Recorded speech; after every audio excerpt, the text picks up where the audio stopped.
शरीर के मनुष्य द्वारा 10 पुण्य बताए गए। कितने पुण्य हैं? जम के बोलो जरा। 10 पुण्य। इस मनुष्य के द्वारा 10 पुण्य है जो शिव महापुराण की कथा कहती है, एकांतेश्वर महादेव की कथा कहती है।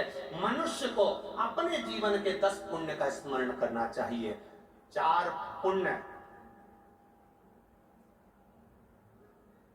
4 पुण्य मनुष्य की सुंदर आनंदमय वाणी के हैं, 4। और 3 पुण्य मनुष्य के शरीर द्वारा होते हैं और 3 पुण्य मनुष्य के मन द्वारा होते हैं। 4 मनुष्य की वाणी से पुण्य होते हैं, 3 पुण्य मनुष्य के शरीर से होते हैं और 3 पुण्य मनुष्य के मन से होते हैं। कितने हो गए? जम के बोलो जरा। 10 पुण्य है, उसमें 3 पुण्य है मनुष्य के शरीर से जो होते हैं। पहला पुण्य है मनुष्य के शरीर से होने वाला, दोनों हाथों से दान देना। दान का मतलब ये नहीं होता कि आप अपने धन को हर कहीं लुटा दो। दान का मतलब है तुमने देखा कि हाँ साहब यहाँ भूखे को भोजन मिल रहा है, तुमने देखा यहाँ प्यासे को पानी मिल रहा है, तो दान की महत्वता है। मालूम पड़े तिजोरी भर ली और तुमने दे दिया, उस दान की कोई महत्वता नहीं। दूसरे नंबर पर है इस शरीर द्वारा 3 पुण्य करते चलो। पहला दान करते चलो, दूसरे नंबर का रक्षा करते चलो। रक्षा से मतलब है वंश के पड़ोस में नातेदार, रिश्तेदार, कुटुंब, कबीले अपने जो परिचित रहते हो, उनके जीवन में अगर कहीं थोड़ी तकलीफ है तो उनके जीवन में तुम भी थोड़ा सा खड़ा होना चालू करो। थोड़ा सा खड़ा हो, थोड़ा उनके सुख दुख में शामिल होना प्रारंभ।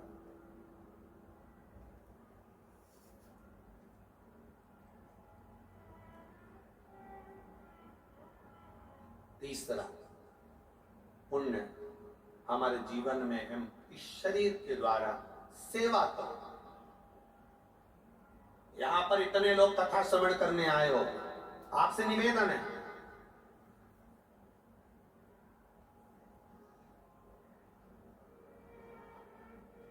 कहीं तुम्हें दिख रहा है कि बहुत तेज धूप पड़ रही है, तुम्हारे पास में छाता है, तुम अकेले बैठे हो, 4 लोग जहां बैठे हो उसके पास में बहुत धूप में बैठे हो, अपने छाते की छांव उनके पास बैठकर पकड़कर तुम भी अपनी सेवा का एक क्रम दे सकते हो। किसको छांव गला पकड़ बा छांव छाते की दे, छत्र की छांव। कितनी माताएं बैठी हैं, सब कोई अपने अपने चादर निकाल लेती है, कोई अपना रुपट्टा निकाल लेती है धूप में, एक बैरिकेड से दूसरी बैरिकेड, दूसरी बैरिकेड से तीसरी बैरिकेड बांध देती है, तो वो एक छाया कर कर खुद को भी छाया मिल रही है और दूसरे को भी मिल रही है। सेवा का प्रकल्प बड़ा। शरीर के 3 पुण्य हैं जो हमको करना है। पहला दान, दूसरा रक्षा और तीसरा सेवा। फिर आता है महाराज मन के 3 पुण्य हैं। पहले नंबर पर दया करो, दूसरे पर दया का क्रम बनाकर चलो। आज के समय में देखने को मिलता है पड़ोस में अगर कोई बीमार पड़ गया तो पड़ोसन बड़े अच्छे से कहती है भोग रहा है, खूब कराना इसलिए भोग रहा। ये नहीं बोलना हमको, उसके कर्म का दंड वो भोग रहा है ना, तो हम बोलकर क्यों पूरे हों? हमारा फर्ज है, उसने तुम्हारे साथ कितना भी बुरा करा हो, कितनी भी गाली दी हो, कितना भी अपशब्द करा हो, कितना भी ताने दिए हो, उसके बाद भी अगर उसको दुख आया है तो दया जरूर करना, बन सके 2 रोटी बनाकर उसको खिला देना। ये दया करते चलो, ये दया का क्रम बढ़ाते चलो, दया करिए। 3 शरीर के पुण्य हैं तो 3 मन के पुण्य हैं, 3 इस आत्मा के मन के पुण्य। पहले नंबर पर दया करो। कितना भी कोई बुरा करा हो आपके साथ, कितनी भी किसी ने गाली दी हो, कितना भी अपशब्द कहा,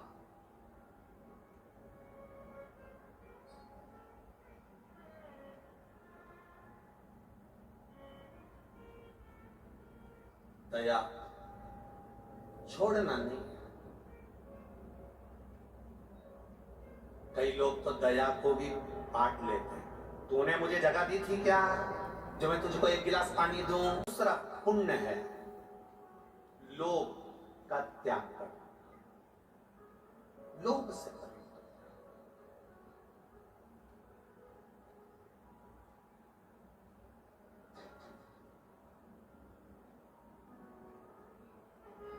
मन का दूसरा पुण्य है लोभ से छुटकारा, और मन का तीसरा पुण्य है श्रद्धा रखना। आपका जिसमें 4 पुण्य वाणी के हैं, उन वाणी के पुण्य में पहला पुण्य है सत्य बोलना, दूसरा पुण्य है स्वयं विद्या का अध्ययन करना।